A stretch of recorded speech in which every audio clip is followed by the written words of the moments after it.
So hello and welcome back to another video. So you would have seen that short little intro slash trailer for what we have on the screen here. Thank you for the picture from Dave from Tegiwa.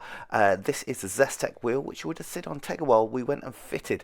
Amazing bit of kit, and now what I'm going to do is a little bit of a deep dive down into the app and how it is to use day to day. So as you can see here, we have the app that I've downloaded from the website. I've added a nice little icon on there so we know exactly what it is, and if we pop that open, we've got the wheel plugged in, so we'll be able to see what we can do. So as you can see, the app has popped up here and we can already see it's set for the GR Yaris, so we can just go start settings and it'll bring up the first page. So the first page here we've got is just some basic global settings for it. So we've got the startup effects, and what's great is when we click on the different ones, we'll see them in real time on the wheel, which I'll cut to here. So we've got effect 1, which is just kind of a pulse. We have effect 2. Again, another different startup kind of lighting effect. That's in the name. Effect 3, we'll see that one. We can see effect 4, which is my personal favourite. This is what I use day to day. And then we also have effect 5. There we go. So we'll go back to effect 4 because that's what I personally like. We can see we can edit the daytime brightness of the LEDs as well as the nighttime. I think as default this is about halfway, but I found best one for the GR Yaris for myself is about 1/3 brightness on the nighttime. Now you can also see you can have multiple configurations. We've got the GR Yaris one here, so you could also have configuration for this wheel for if you were doing say a track day. You might want different functions or different lights, more lights or less lights, depending on what you're doing. Say if you're doing a day-to-day daily driver or whether you're doing a track car.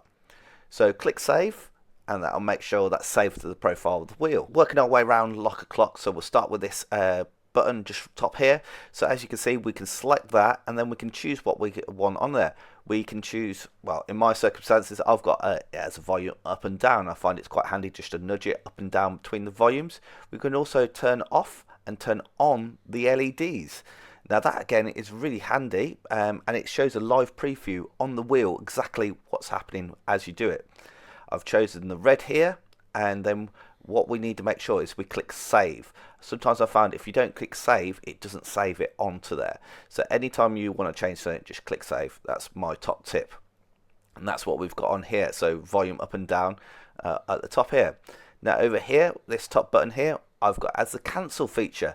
Again, I've gone for a red LED. We can choose any of these colours or pick from the wheel here. Now that's handy because that's also for cancelling things like cruise control, and it's quite easy at hand for you. As we move around, we've got the paddles. Now I'll click on one, it shows both paddles. On the right we've got cancel, on the left we've got horn. We've got to retain a horn somehow, so that's where I've chosen to put my horn at this point. Cancel, the reason why I've chosen it on the right paddle is when we go to an Ecutech map, cancel is normally the button that you use for rolling anti-lag, so we'll be able to be on a certain speed, pull that paddle, it will hold the speed, foot to the floor, boost will build, and then we let go and off we go. As we move around, we've got this little knob on the right hand side. Now what I've done is we've used this for cruise control on the right hand side. So if we move up or down, that increases or decreases the speed. So I found that quite handy. I can be sitting on the motorway or a long journey on like that, and I can just click to increase the speed that we're targeting, and click to decrease the speed. We can also push that in to increase or decrease the distance that we have between the car in front of us to keep nice and safe. While we're here, we'll do the left hand side rotary little knob that I've added as an additional volume. I've got more buttons than I know what to do here, and we've also got an additional horn if we click it in. Over here we've got some face buttons here. Again, I've kept it red because the GR Yaris, the interior is very red and white. Those are kind of the GR Yaris colours, or the GR colours. So at the top here we've got next song, and at the bottom we've got previous song, and this is on the right hand side of the wheel just like it is on the standard GR Yaris wheel. Now if we move down here, we've got this little joystick. Now this has so many functions, and on the right hand side of the steering wheel of the normal GR Yaris is your cruise control settings. So that's what we've mimicked here. So again, we've got another way of setting, well sorry, setting is downwards, and resuming on the cruise control, as well as increasing and decreasing that speed. We've got enable use cruise control by pushing to the left, which is exactly the same as the standard GR Yaris, and then we've got another cancel button by clicking to the right, which is exactly the same as the GR Yaris. Now you can also twist this knob, and you can see here I've got the lane keeping assistance, so that's to turn it on and off, and the collision warning, so the distance between the cars ahead, like we have on that rotary dial on the side. Now if you push the button in, it does mode. Now on the GR Yaris, mode will cycle through different modes of audio, so Bluetooth, radios and things like that. But also you click and hold and you will get mute, so it will mute all that music for you. On the left hand side we have another little joystick, and again I've mimicked a D-pad kind of function on here. So we've got up, down, left, right on there, twist for volume again, and then we've got an OK button. So when you're moving through the multimedia controls in the center of the display, you can go up, down, left, right, and then select it by clicking in, which is really handy. On these actual face buttons here, I've gone for a bit of a blue. So that is to try and match the multimedia functions that are just to the left of the car. Trying to get the right shade is a bit of trial and error, but you can come back to this app and change it anytime you want. Now I've tried to match those colours that are on those multimedia. The only thing that I do sometimes find is if I've got a bit of lock, my peripheral vision will see a blue light, and all of a sudden I think that I've got the high beams on. So I don't know whether I'll keep blue or not, but at this point I have got it, and we can change it anytime you want.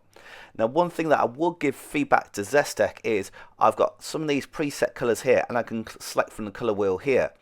But it would be great if I could select a colour and drag and drop it down into my own colour down here, maybe some blanks, so that I can just copy and paste that across to the other profiles, so I can get exactly the same match between all the buttons. We've already done this left hand rotary as we did the right hand, and again the left hand paddle, we've already done that. Now at the top here we have return, so that is to remove any kind of warning messages, the warm up message, things like that. We can click that and then it will return to the previous page. But then at the top here we've got the last one, which I've used for controlling your phone. So it's like a little toggle, almost like a fighter jet. So literally hold it down, and for me that's Siri or Google Play or whichever you prefer to use in your car. And then if somebody's calling me, I just click it up and that answers the phone. So I find that really handy to maybe speak to your phone assistant to try and get maybe directions, or try and multitask as you're driving along. So that's how I've got it all set up, and make sure you hit the save button, or otherwise it does struggle. Sometimes you take it to the car and you find it hasn't saved correctly and you've got some other functions. But yeah, do that and then that'll make a massive difference. So we sat down with the cat, a little bit of TV on YouTube on the computer here, and then just started putting the stickers on using a pair of tweezers and a little pry tool just to push them into the corners nice and flush. Just take your time with this is my best advice. Take it nice and slow, there's no hurry. And I also had a picture of the GR Yaris default steering wheel here, you can see, just so I could make sure I was matching them up correctly to what we've already mapped them as.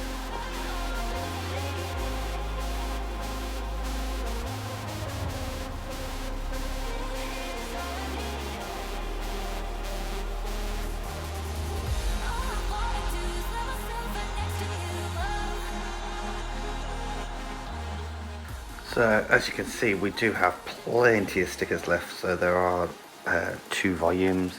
The rings here come in the shaded version, and so shaded version red and unshaded red. So they've got a bit of camber to it, but there's so many different buttons for different cars. So a full review and impressions of the steering wheel, and the Zestek hub.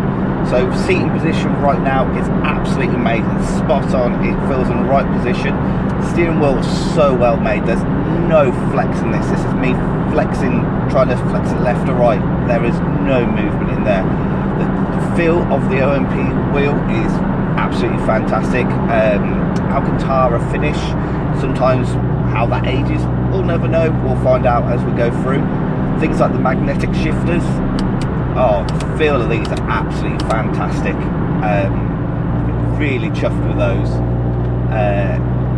This steering wheel is round, but not fully round. It definitely feels like it wants you to hold it like that, like a go-kart, and go into a smaller steering wheel and quite a thick rim.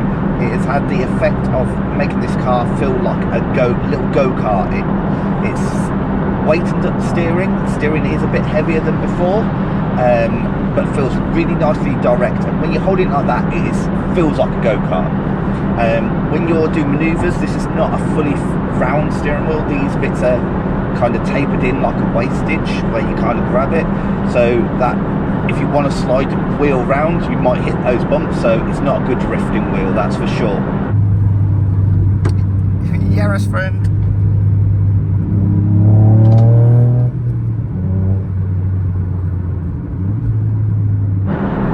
Fit and finish of all the Zestek stuff. This stuff is really high quality, well made things. This is like an aluminium billet housing to it. This is all real carbon fibre, magnetic shifters. They look like they'll stand the test of time. Really nicely made pieces.